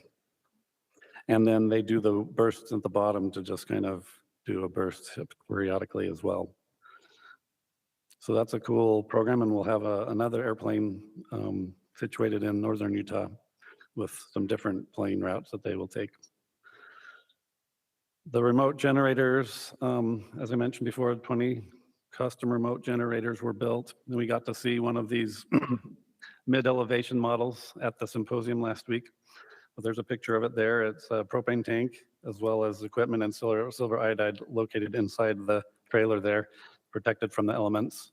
And the mid-elevation ones are designed to work well with 6 feet of snow, anticipated snowfall without any problems. And this map on the right shows where those were located this last season in the different project areas. Now we're looking at potential new areas to expand seeding.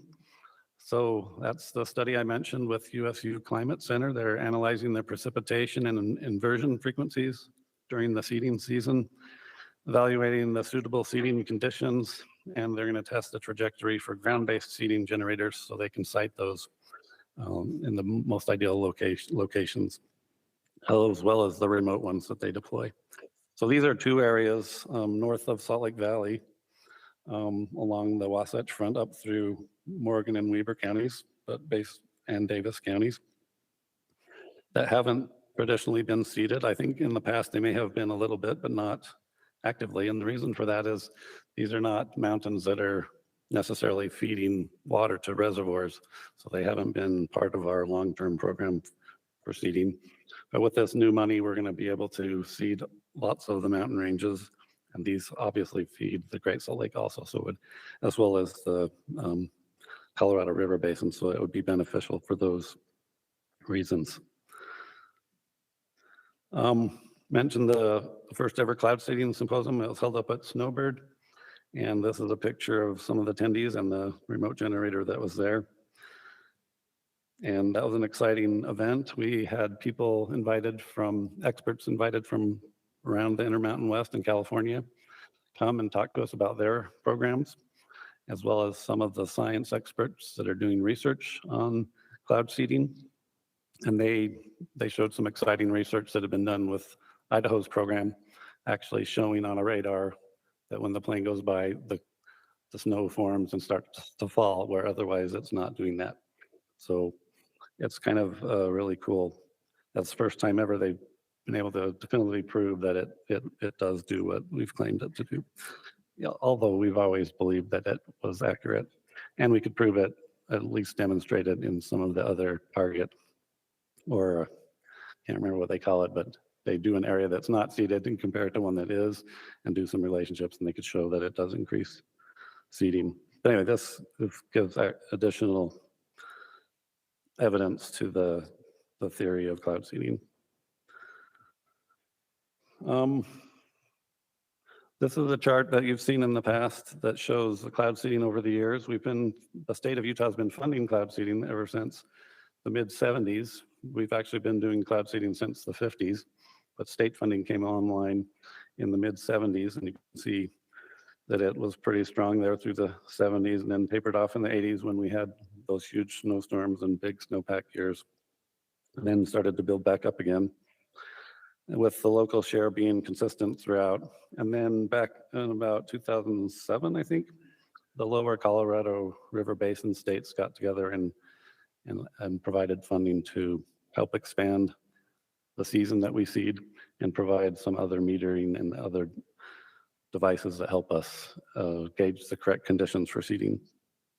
So that's what's been in the past, and now you can see with the new funding.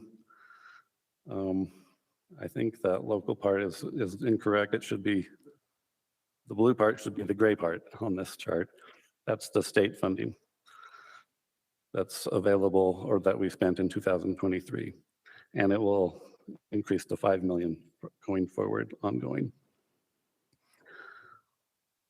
So just a quick overview of what was spent this last year. This is kind of a complicated chart, and I don't expect you to read it all, but there's a copy of this in your briefing materials. So the program costs were split between all these partners, between the state and the sponsor for the traditional program. And down at the bottom, the new operations, we were able to do the Southern Aerial Pilot Program for about $370,000. And the remote generators was close to $1 million to install those. So added all together with the lower basin states funding, about $2.1 million was spent this year, this last season on cloud seeding. Just a note on the lower basin support for our program. It includes Central Arizona Water Conservation District, the 6-agency committee, Southern Nevada Water Authority, and we have a contract agreement through them to support cloud seeding in Utah through 2025, and we're working on extending that because their interest is still very strong and will likely remain so as Colorado River experiences challenges. So I think, so this is just a breakdown of the lower Colorado Basin funding. I won't go into the details there. And then the new activities that we anticipate for fiscal year 2024 were the new feasibility study with Utah State University has been entered into, I believe. We're going to do a batch of 40 more remotes. We can't build all of them that we need to at this time, but we hope to build 40 more and install 30 of those and start an aerial program in the north to supplement our kind of a statewide aerial seeding program. 60 new manual generators will be constructed as well. We spent about roughly $50,000 on the symposium, and we're going to hire a new program coordinator. So as part of that, $5 million will go towards a new staff member, and we're going to hope to find a meteorologist that can help us and support this program and work with Jake on it initially, and then take it over and build it into what it needs to be. And then some of the costs there are shown for a total of $4.9 million. So we're going to more than double what we spent last year, which was a lot more we have in previous years. So it's exciting. So with that, I don't know if there's any questions before we go into the motion, but happy to entertain those. All right, Board Member Crozier and then Board Member Stevens, do you have a? Okay, go ahead. You know, I'm happy to see the things that are taking place. I had the opportunity to be instrumental in getting the Basin States funding years ago, and so I hope you continue to pursue that heavily and twist their arms or ears, whatever necessary to get that to continue. And you know, I truly believe those remote generators, if they're located in the right places, they're going to do a lot more good for us than some of them that have been located in the past of kind of not in what you'd call the most opportune area because of accessibilities. So I'm excited to see those put in, and Charles, if you get him a remote one, then he won't have to make that $100 a year and just getting rich off from it. And the reason I say that is I used to operate one of them myself, and they pay you $10 to go out in the storm and fire, $5 to start, and $5 to shut it down. Yeah, I mean, it's about as high a paid job as you can get other than board members here, you know. Kind of like farming.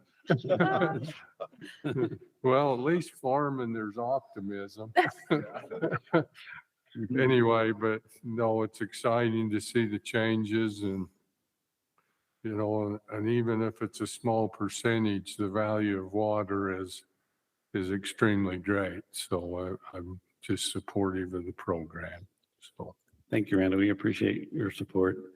I forgot to mention, part of the funding that we received, we will use towards some research in collaboration with other states and some of these research institutions locally and nationwide that can help fill in some of the data gaps that exist. Well, don't use it all up in your research. Let's put it into generators. Todd, I had a question relative to one of the first things you indicated that some of the money had been spent for was this past year was building or purchasing the new remote generators. That there were 20 of them, but only 3 of them were able to be put in service. And in the other complications, or the way I took it, was complications from permitting processes and stuff. Is that going to be a stumbling block moving forward, or what are the requirements for permitting of having these remote generators placed? Yeah, it's a very good question. I'm glad you asked that, because at the symposium, we had a good discussion about that very thing. Many of these remote ones will be located on Forest Service land.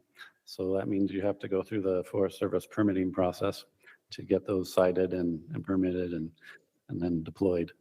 And they have a person working with us in the Department of Natural Resources. He's actually located there. He's a Forest Service employee. He's helping us facilitate that permitting process. So with the contractor's doing the work, but we're very hopeful that that arrangement will lead to successful deployment of those devices where they need to be.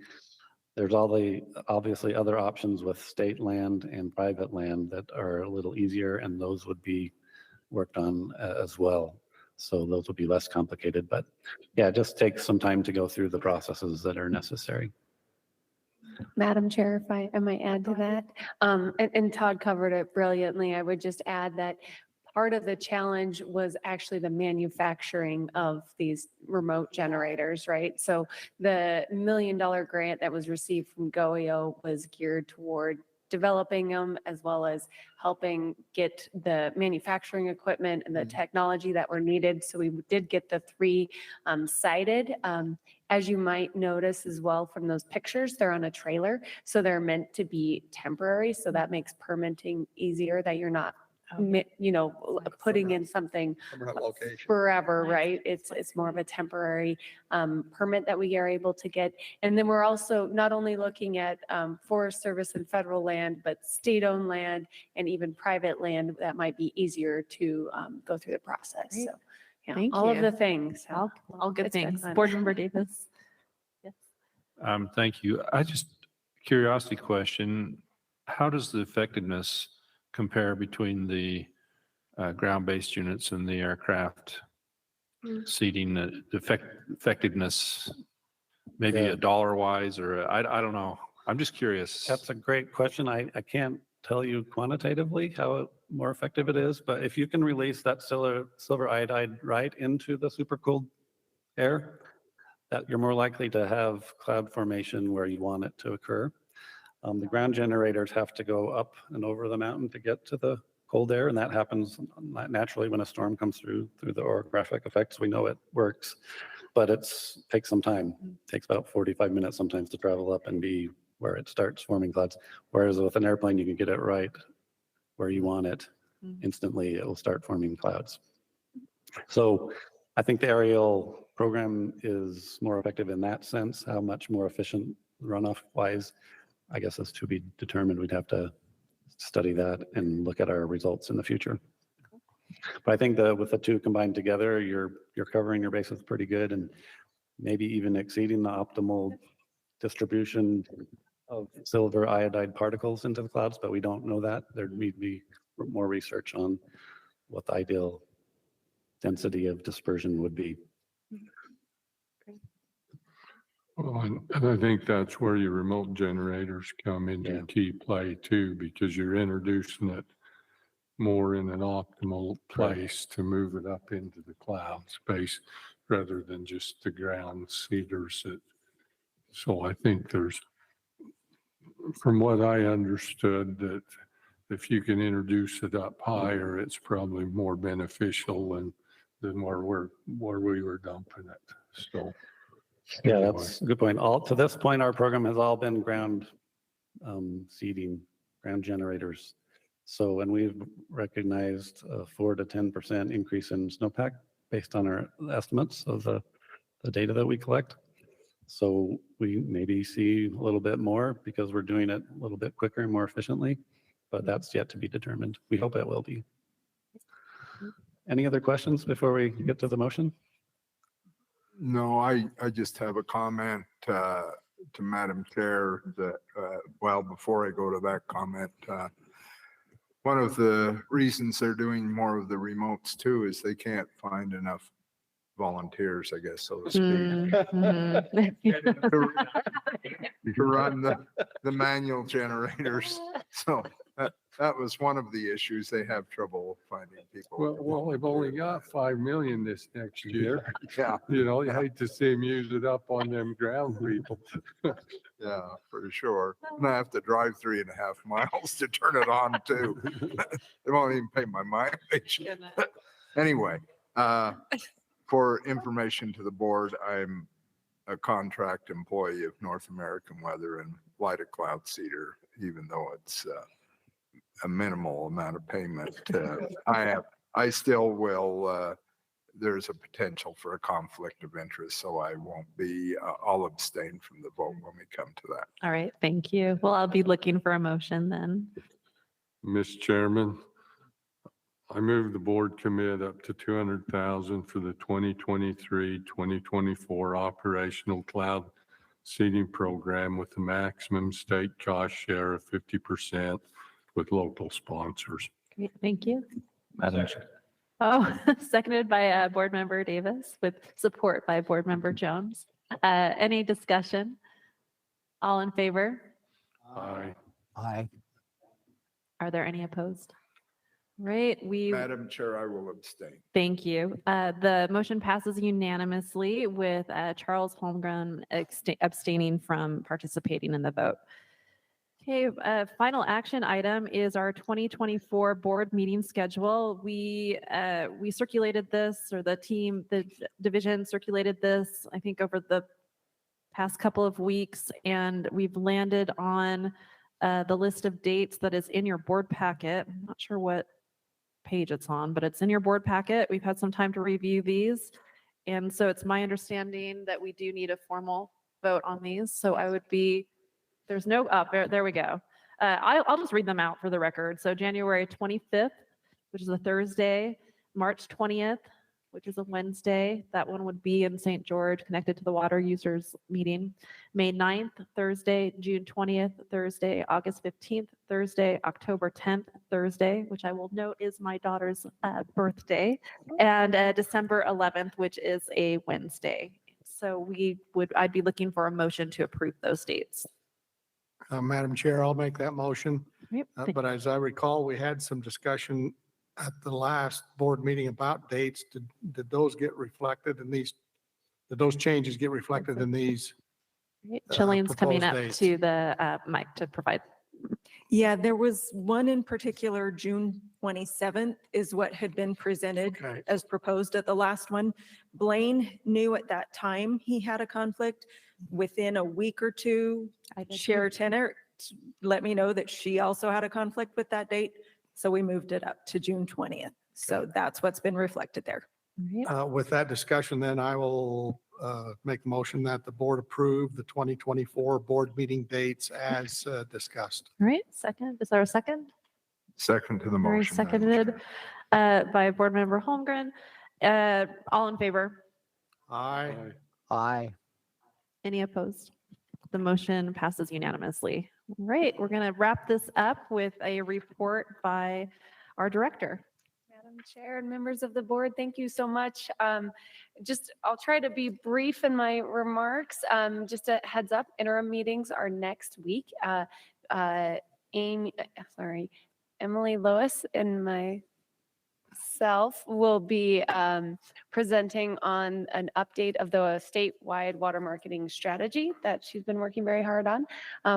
Our team, the River Basin Planning Section, has also been working hard in analyzing water use data. So we are anticipating in the next couple months that a report, an M&I water use report is released, and hopefully showcasing kind of how our water use has changed over the last several years.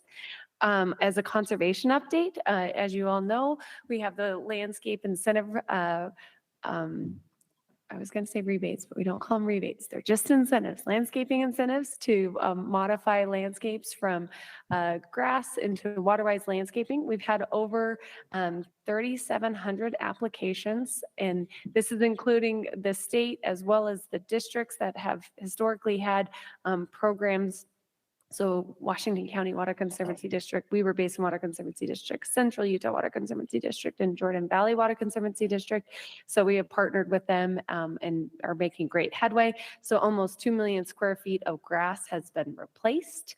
And then today in Vegas right now, we are receiving our first Water Sense Award today at the Water Smart Innovations Conference for promoting Water Sense labeled products.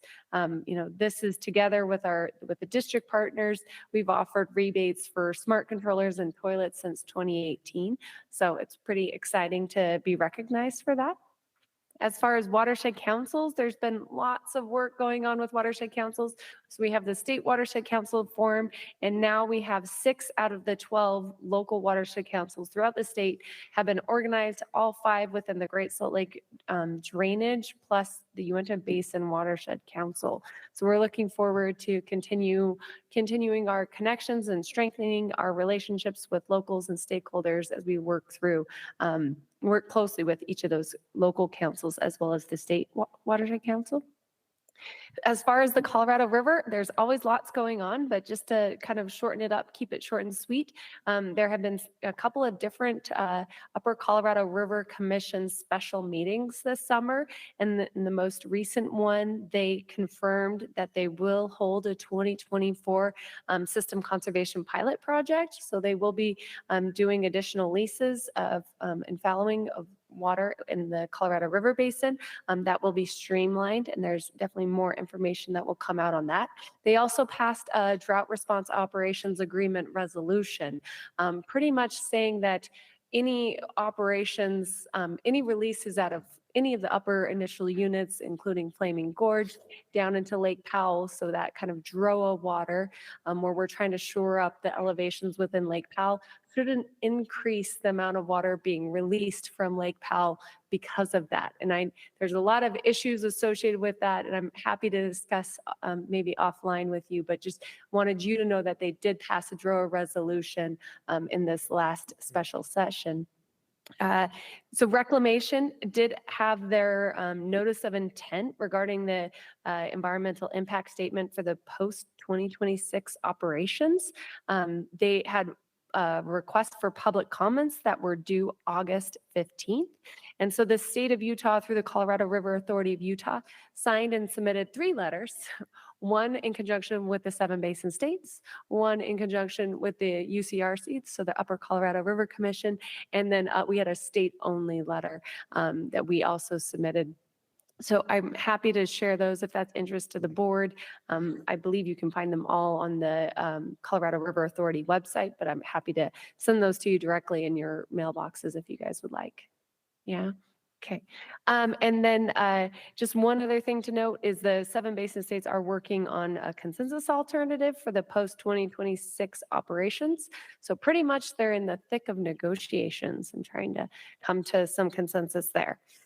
As far as the Bear River Commission, we have the next meeting on November 14th. So we'll see some agendas and things coming out about that shortly.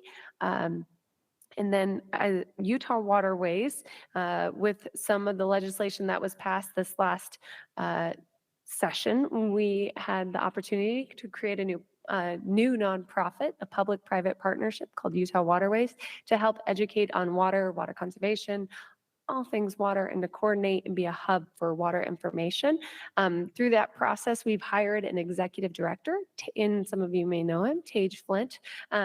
Used to be the general manager of Weber Basin Water Conservancy District. He retired almost 2 years ago, and now he's the new executive director. And they're currently working on a strategic plan for Utah Waterways, as well as starting to think about hiring additional staff to actually help him pull it off. Todd did a great job covering the cloud seeding symposium. So just a big shout out to all those who worked on that. It was an amazing day and lots of great information. And then last night when I was, ending out my day and all of our day, right? I was just thinking how grateful I am to this board. We are so fortunate as staff at Water Resources and for the board to really just work with great people and all of the knowledge and expertise and time and energy that you bring. We are so grateful for your leadership and your all the information that you provide to us and direction. So I'm really glad you're our policy-making body. So thank you.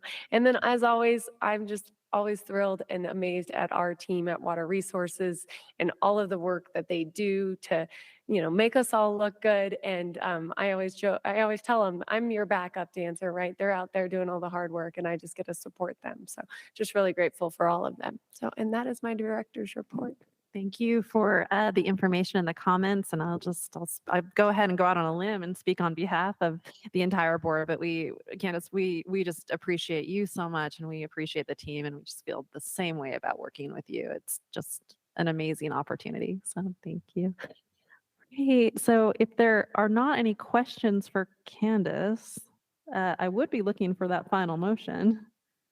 Madam Chair, I'll make that motion, but before I do, again, I'm glad that they were able to hold the meeting up here in Garden City and allow Joel to come up and see his first time in Bear Lake. Yes. And even I understand there was a group of them that did a little bit of, took a dip in the lake last night, so.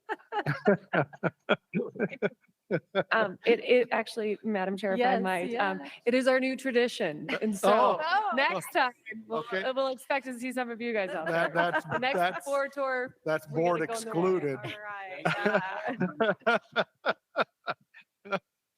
With Careful that, what you I'll wish move for. that we adjourn. All right, all in favor?